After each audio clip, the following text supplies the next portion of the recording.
오늘 본문은 십계명의 제3계명부터 마지막 계명까지를 다루고 있습니다. 3계명은 어떤 계명입니까?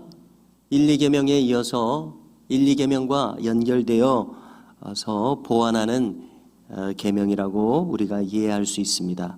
3계명은 하나님의 이름에 대해서 오용이나 남용을 금지한 계명입니다. 그러므로 하나님의 이름을 함부로 부르거나 그릇되게 사용해서는 안 됩니다. 망령되이 일컫는 그 자체로 이미 그 안에 하나님에 대한 경외심이 빠져 있는 것입니다. 하나님의 위상에 걸맞는 마땅한 하나님에 대한 존중이 있어야 할 것인데 그 마음에 하나님이 계시지 아니하기에 함부로 거명하고 함부로 대하게 된다고 밖에 우리는 생각하지 않을 수 없습니다. 이어서 4계명은 안식일 성수 계명입니다. 자, 다른 날에 대해서는 첫째 날, 둘째 날 이렇게 부르지만은 안식일에 대해서는 일곱째 날 외에 안식일이라고 하는 이름이 따로 붙어 있을 정도로 그 중요성을 이미 그 이름에서 우리가 알 수 있습니다. 히브리어로 샤바트가 안식일이라는 말입니다. 그래서 영어에서도 그대로 가져와서 세버스라고 발음하는 말로 사용하고 있습니다. 이날은 여호와의 안식일이다라고 말씀함으로써 이날의 주인이 바로 하나님이시고 그 주권이 하나님께 있다는 것을 알 수 있습니다. 우리가 어제 이전 내용에서 이 안식일도 절기라고 성경에서 말하고 있음을 생각했는데요.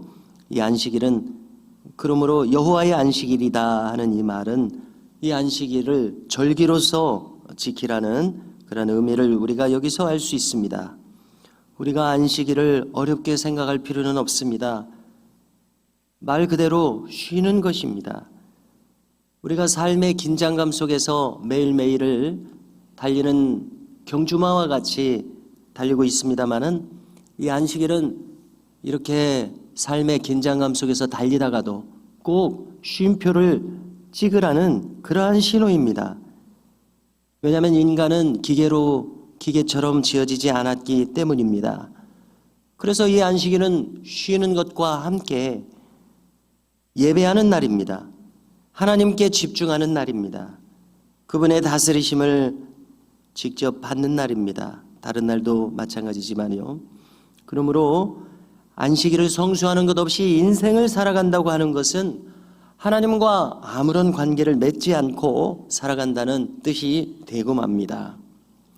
또 안식일에 대해서는 오늘 말씀에서도 그것을 분명히 적시하여 전하여 주시고 있습니다마는 공동체가 함께 지키는 절기입니다.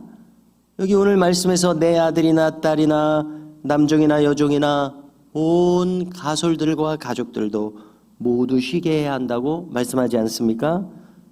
이를 응용해서 기업인이라고 한다면은 직원들도 함께 쉬도록 해야 할 것입니다. 또 가축까지도 함께 쉬도록 하라고 명하십니다. 내 문 안에 객이라도 일하지 않고 쉬게 하라고 합니다. 또 15절에서 이 안식일에 대해서 어떻게 말합니까? 하나님의 명령이라고 밝히고 있습니다. 안식일을 성수하는 것은 하나님이 부탁하신 것이 아니라 명령하신 것이라는 이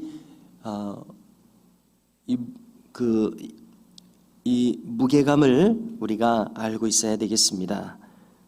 이제 이어지는 5계명부터 10계명까지는 잘 아시는 대로 대인계명입니다.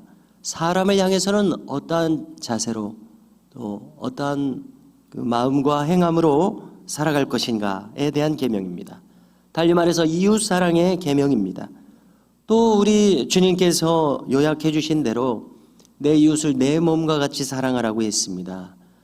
나에 대해서 이렇게 존중이 여길 것이므로 이웃에 대해서도 이렇게 피해를 끼쳐서는 되지 아니 된다는 그러한 계명들입니다. 자, 이렇게 대인 계명을 쭉 살펴볼 때에 이 이웃에 대한 첫 번째 계명은 부모 공경의 계명이 맨 처음 나오고 있습니다. 우리가 부모님에 대해서 생각할 때 특히 노년의 부모님을 생각해 보십시오. 노년의 부모님에 대해서 지극히 공경하며 봉양해야 마땅할 것입니다. 왜냐하면 젊은 시절보다 노동력이 약해지십니다. 그러므로 당연히 자녀로서 이 부모님을 돌봐드려야 마땅한 것입니다.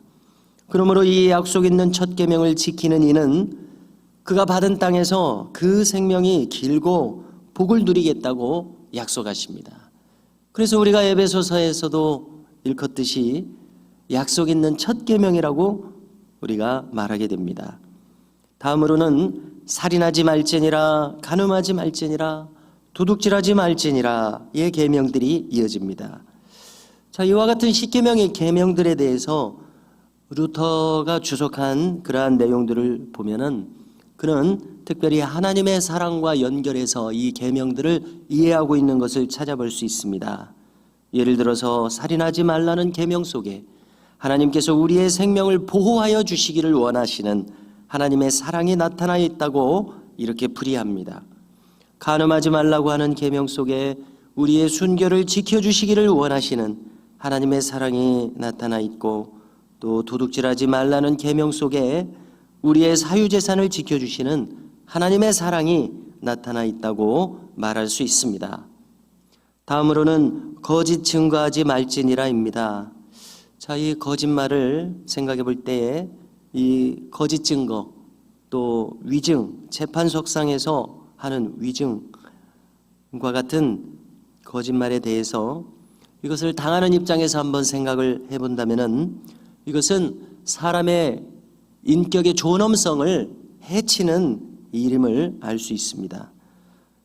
사람의 인격을 심각하게 침해하는 일입니다. 예를 들어서 나 자신이 누군가로부터 참 심각한 그 속임수를 당했다고 생각해 보십시오. 그를 신뢰하는 것에 대한 이 배신감은 이루 말할 수 없는 것이라고 생각합니다. 그러므로 루터는 이 계명을 통해서 우리의 인격을 보호하시는 하나님의 사랑이 여기 나타나 있다고 이야기합니다.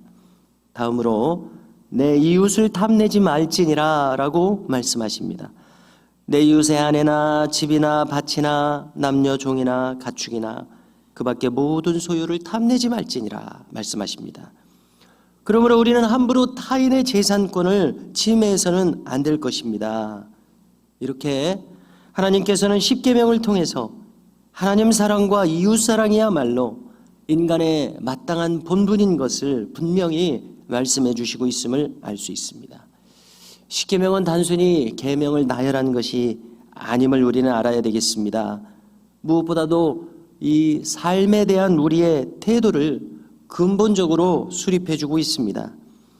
뿐만 아니라 이 계명을 대하는 우리의 마음속에서 일어나는 숨은 동기까지 다루고 있음을 우리가 알아야겠습니다. 그러므로 우리가 될 수 있는 한 거짓됨을 버리고 진실한 인격으로 하나님과 사람에 대해서 관계하고 존중해야 한다는 변함없는 뜻이 여기 들어있음을 알아야 되겠습니다. 그러므로 성도 여러분, 우리는 이 계명들을 가벼이 여겨서는 안 되겠습니다. 우리의 인격을 담고 생명을 담아서 생명처럼 지켜야 마땅하겠습니다. 그리고 우리가 기억해야 할 또 하나의 일은 바로 이 십계명을 어기는 죄인이기에, 우리가 이와 같은 죄인이기에 예수님께서 십자가에 못 박혀 죽으사 그 죄값을 치르기에 이르셨다는 것을 우리가 기억해야 되겠습니다. 실로 우리 자신에 대해서 생각할 때에 낱낱이 죄를 지었기 때문에 그제서야 죄인인 것이 아니라 우리는 죄인이기에 이미 죄된 본성을 가졌기에 죄를 짓는다는 것을 헤아려 알 수 있습니다. 우리 안에 죄성이 있기에 이처럼 불완전한 죄인이기에 때때로 짐짓, 즉 고의로 우리가 죄를 짓게 됩니다. 그러므로 이 십계명은 그 자체로서 예수님의 십자가 대속의 사랑을 우리가 지극히 필요로 한다는 것을 잘 알려주고 있다고 생각합니다. 이렇게 우리는 우리의 공로에 의해서 구원받을 수 있는 사람들이 아니라 십자가에서 나타난 한없는 자비하심에 의해서 바로 그것이 또 하나님의 공의를 충족하시기에 구원을 받을 수 있음을 잘 알 수 있습니다. 그러므로 우리는 오직 우리에게 주시는 이 은혜에 감격하고 감사하며 보은하는 마음으로 살아가야 할 줄로 믿습니다.